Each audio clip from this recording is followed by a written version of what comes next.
আজ অনেকদিন পর আবার বেরিয়েছি, বাচ্চাদেরকে নিয়ে বেরোচ্ছি আজকে। মিষ্টির তো পরীক্ষা শেষ হয়ে গেছে, হাফ ইয়ারলি শেষ হয়ে গেছে, প্র্যাকটিক্যাল বাকি আছে। প্র্যাকটিক্যাল কবে জানি না, তবে বৃষ্টি বাদলের মধ্যে নিয়ে সব বেরিয়েছি বাচ্চাদেরকে। কখনো বৃষ্টি পড়ছে জোরদার, কখনো আবার রোদ্দুর এসে যাচ্ছে, অদ্ভুত হয়ে গেছে ওয়েদারটাও। রাধে রাধে বন্ধুরা, কেমন আছো তোমরা সবাই? আশা করি তোমরা সবাই অনেক ভালো আছো, সুস্থ আছো। আমিও ভালো আছি, সুস্থ আছি। আর ওই যে বললাম, আজকে বেরিয়েছি মিষ্টি আর তাতাইকে নিয়ে যাচ্ছি হচ্ছে নিউ মার্কেটে। আগে একটু শপিং করার আছে, অনেক দিন ধরেই ভাবছিলাম, তো ওটার জন্য যাচ্ছি। আর আজকের মুভিও দেখব।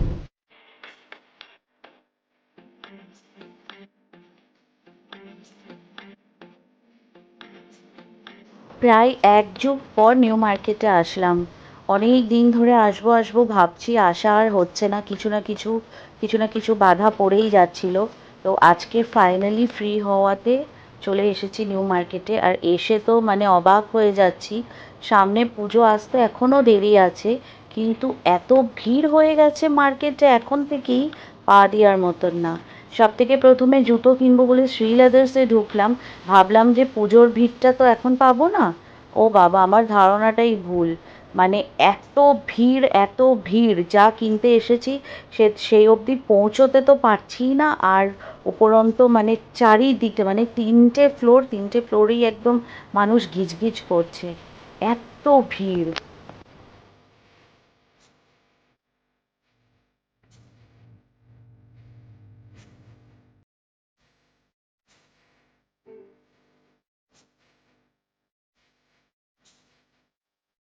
বেরিয়ে পড়েছি জুতোর দোকান থেকে, কিছুই পেলাম না। আমি যেটা চাইছিলাম আমার পছন্দের মতন আমি কিছুই পেলাম না। ওখান থেকে বেরিয়ে একটা খুব বিশেষ দরকারে নিউ মার্কেটের ভেতরে, মানে যেটা হগ মার্কেট, ওর ভেতরে ঢুকেছি। দেখি, চলুন আমার সাথে আপনাদেরকেও হগ মার্কেটের ভেতরটা একটুখানি ঘোরাই।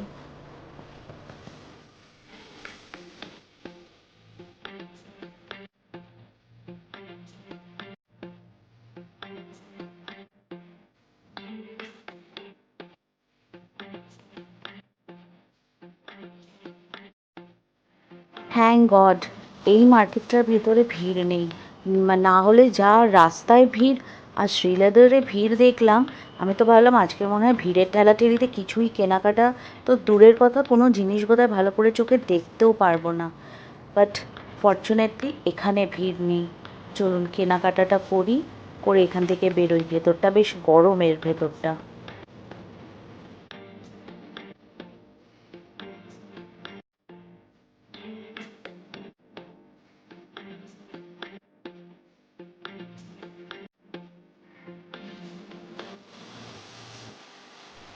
বাবা, একটা ওড়না কিনবো, 10টা দোকান ঘোরা হয়ে গেল, যা চাইছি সেটা খুঁজেই পাচ্ছি না। কি অবস্থা! মোটেই আজকে দিনটা ভালো না। কার যে মুখ দেখে সকাল সকাল উঠেছিলাম বা কার মুখ দেখে যে বেরিয়েছি, যা কিনতে এসেছি তার মধ্যে কোনো কিছুটাই পছন্দ হচ্ছে না। হয় খুঁজে পাচ্ছি না, নয় পছন্দ হচ্ছে না। লাস্ট এই দোকানটাতে দেখবো, যদি পাই তো খুব ভালো, আর না হলে বাড়ি চলে যাবো।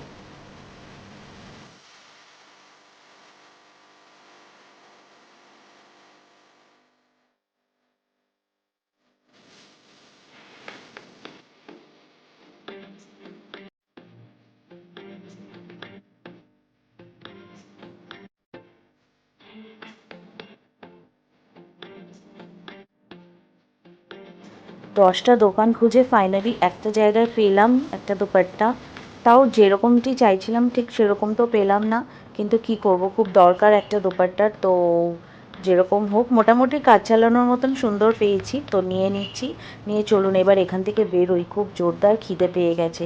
সেই দুপুরবেলা 12:30 একটার সময় লাঞ্চ করেছি, পেটে তো এখন আমার চুহা দৌড়চ্ছে। অনেক দিন ধরে পাওভাজির ক্রেভিং হচ্ছিল। বাড়িতে বানাবো বানাবো করে সে তো বানিয়ে ওঠা হলোই না। আর শ্রাবণ মাস চলছিল বলে বাইরে তো কোথাও খাওয়া দাওয়া সেরকমভাবে করছিলামই না টোটালি। তো আজকে শ্রাবণ মাস শেষ, আর শ্রাবণ মাস শেষ সেইটার সেলিব্রেশন ফার্স্ট পাওভাজি দিয়ে করা যাক। একদম ডেডলি কম্বিনেশন চলছে, বাইরে জোরদার বৃষ্টি পড়ছে, এখানে গরম গরম কফি চলে এসেছে, তার সাথে পাও ভাজি। একদম ইয়াম্মি ইয়াম্মি ইভিনিং।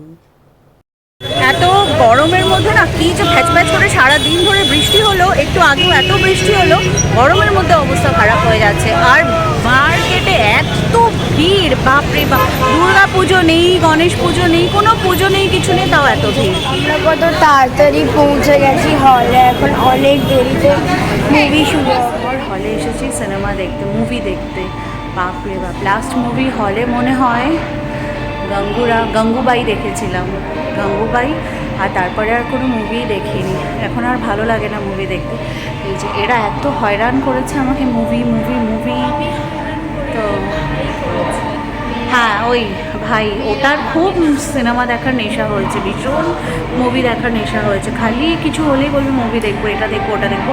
মাঝখানে তো বারবি দেখবে বলে মাথাটা পুরো খেয়ে চিবিয়ে নিয়েছিল, কোনোভাবে বারণ করে মানে ভুলিয়ে ভালিয়ে ওটাকে ক্যান্সেল করেছি। তো আজকের আর ক্যান্সেল করা গেল না।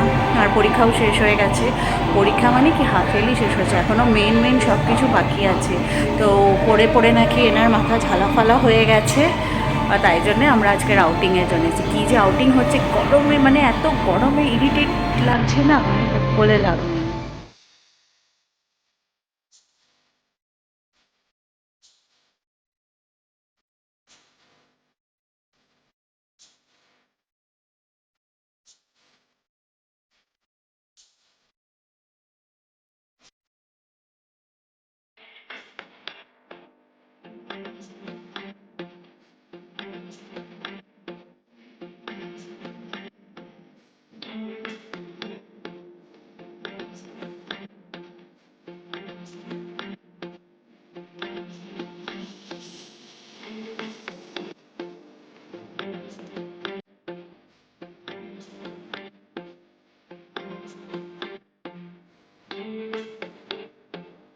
এগারোটা বেজে গেছে আর আমরা মুভি দেখে চলে এসেছি বাড়িতে।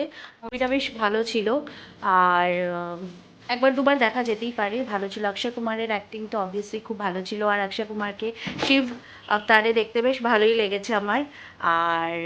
আর সবার অ্যাক্টিং খুব ভালো ছিল। তো যারা যারা দেখোনি গিয়ে দেখতে পারো, বাচ্চাদের তো দেখানো উচিত বইটা, আমার তো তাই মনে হলো। একটা খুব ভালো সোশ্যাল মেসেজ ছিল বইটাতে, যেটা আই থিঙ্ক সব প্যারেন্টসদের বাচ্চাদের সাথে গিয়ে দেখাটা।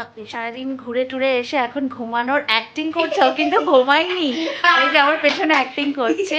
আর ও তো মুভিতে যায় হচ্ছে শুধু সুসু আর পপকর্ন, সুসু আর পপকর্ন, মানে এভরি 15 মিনিটসে ওকে সুসু যেতে হয়। আর ওর হলের মধ্যে ঢোকার সাথে সাথেই প্রচণ্ড জোরে খিদে পেয়ে যায়, আর শুধু পপকর্ন খাওয়ার জন্য খিদে। আর হচ্ছে অনেক রাত হয়ে গেছে, ভিডিওটা এখানেই শেষ করছি। কেমন লাগলো ভিডিওটা আজকের অবশ্যই জানাবে। যদি একটুও ভালো লেগে থাকে তাহলে একটা লাইক করে দেবে, আর চ্যানেলটাকে সাবস্ক্রাইব না করে থাকলে চ্যানেলটাকে সাবস্ক্রাইব করে দেবে। ভিডিওটা যদি আমার ফেসবুক পেজ থেকে দেখছো তাহলে পেজটাকেও অবশ্যই লাইক করে দেবে। তোমাদের সাথে আবার খুব শিগগিরই দেখা হবে। Till then, do take care of yourself. হাসতে রহিয়ে, মুস্কুরাতে রহিয়ে। হরে কৃষ্ণা।